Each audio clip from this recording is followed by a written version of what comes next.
right, welcome everyone to a new episode of the Full Body Science Applied series. In this video, we're going to be hitting the third full body workout on our new 5-day per week high frequency split. And as always, if this split just looks totally crazy to you, make sure you check out my Science Explained video on high frequency training first for some more background on that.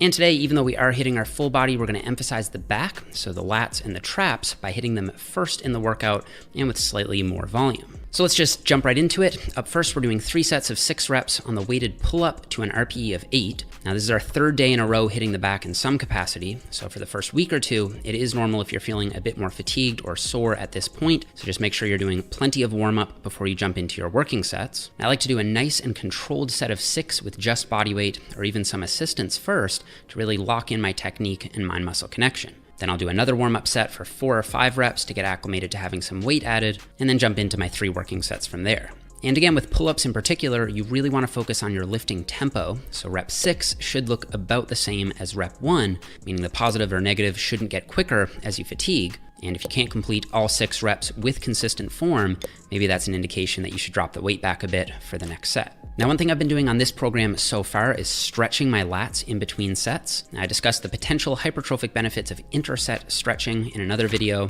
where I covered a 2019 study showing that when subjects were given the same full body training program done twice per week, the group that stretched for 30 seconds in between sets saw just about 50% more muscle growth across the 4 muscles they measured. However, when looking at the individual results, the difference only reached significance for the quads and when all the muscles were pooled together. Now, since then, my good friend Chris Barakat has conducted a new study in his lab, which hasn't been published yet, but might add further support to this being worth giving a shot. So for these, I usually hold the stretch for 20 to 30 seconds or so and at about a 7 out of 10 intensity, so they should be a deep stretch, but not actually painful. And as I see it, interset stretching is one of those things that either has a slightly positive or a neutral effect, as long as they aren't being held for too long. So since you've got a rest between sets anyway, you might as well stretch the muscle out a bit, and at worst, it'll just help improve the pump. Okay, up next, we're doing 3 sets of 10 reps on the humble row to an RPE of 7 or 8. And the reason that the RPE is a bit lower here is that I really want to focus on execution over weight for this exercise.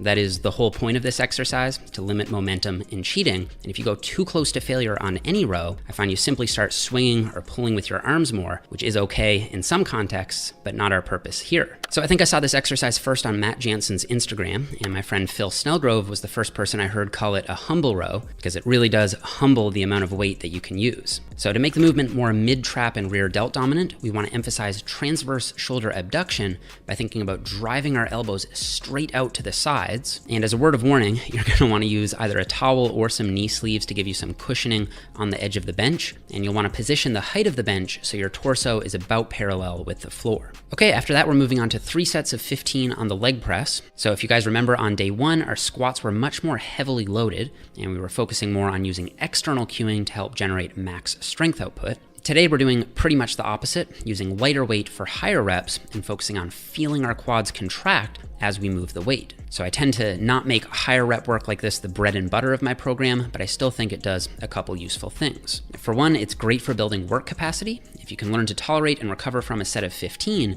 lower rep sets will simply feel easier for you in the future. You'll essentially be teaching your muscle to respond to whatever you throw at it. Also, while there doesn't seem to be any scientific consensus on how much metabolic stress really matters for hypertrophy, most of the literature I've seen still points to it as being a contributing factor for growth, even if mechanical tension is the main driver. So there are a couple things you can do here as far as cueing goes. If you want to make it more quad dominant, I try to keep a more constant tension approach without locking the knees at the top, and I'll place my feet a little lower on the platform. If you want to make it more glute dominant, take a slightly wider stance, place your feet a bit higher, and flare your toes out a bit more. Now, personally, I like to use these to burn the quads out a bit more, so the next time you try these, go all the way to 15 reps without pausing or locking your knees out. Just use smooth, consistent reps, and I guarantee you'll feel a huge difference in your quads. All right, next we're hitting 4 sets of 8 reps on the standing calf raise. Now, these don't have to be done standing. The most important thing is just that you have a straight leg. So if you want, you can easily do these as supersets with the leg press. So just do toe presses in between sets of leg press. But since I'm not really limited on time myself, I prefer to do them on a separate machine.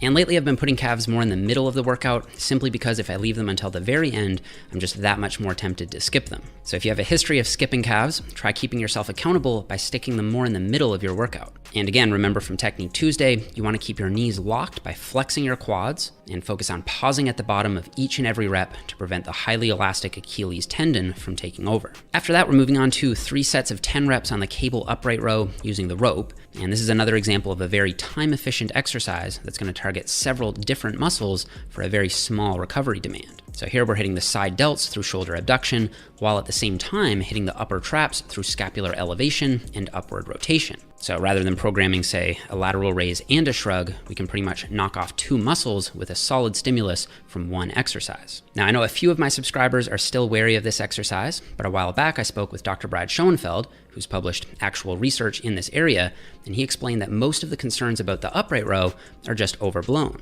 And we reviewed the literature, and really our conclusion based on it was that if you're not going above 90 degrees, 80 to 90 degrees, then the risk is very limited. Can I say that no one's going to get impingement from that?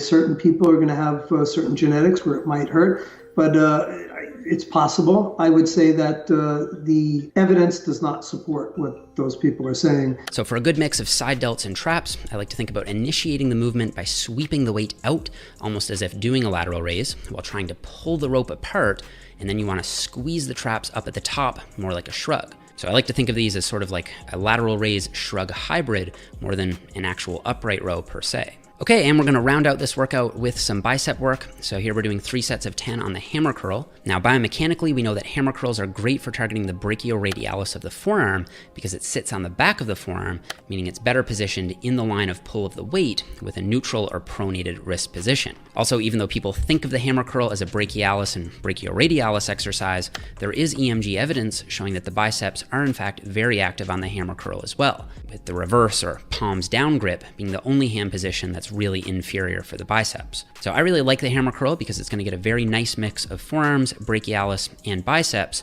and should be very good at beefing up the whole back of the arm. And one thing I always do on hammer curls is make sure that I'm gripping the dumbbell in the middle of the handle rather than letting the top head of the dumbbell rest passively against my hand, which can take some of the forearm involvement out of the movement. And lastly, again, we're going to take these sets to failure just because our heavy back work is done for the day, so I don't think we need to worry too much about recovery interference here at the end of the workout. Also with the biceps, I do find that RPE can be a bit tough to gauge because even just a little bit of cheating can help you crank out those extra few reps. So lately I've just been keeping it simple and saying, okay, let's just go beast mode with the bicep work while obviously making sure that form is still reasonably intact, but I'm not holding back too much either. And that's all that I have for this workout, guys. I hope you are all enjoying the series so far. I've got another 2 workouts left to do to complete this 5-part video series, so make sure you subscribe so you don't miss those.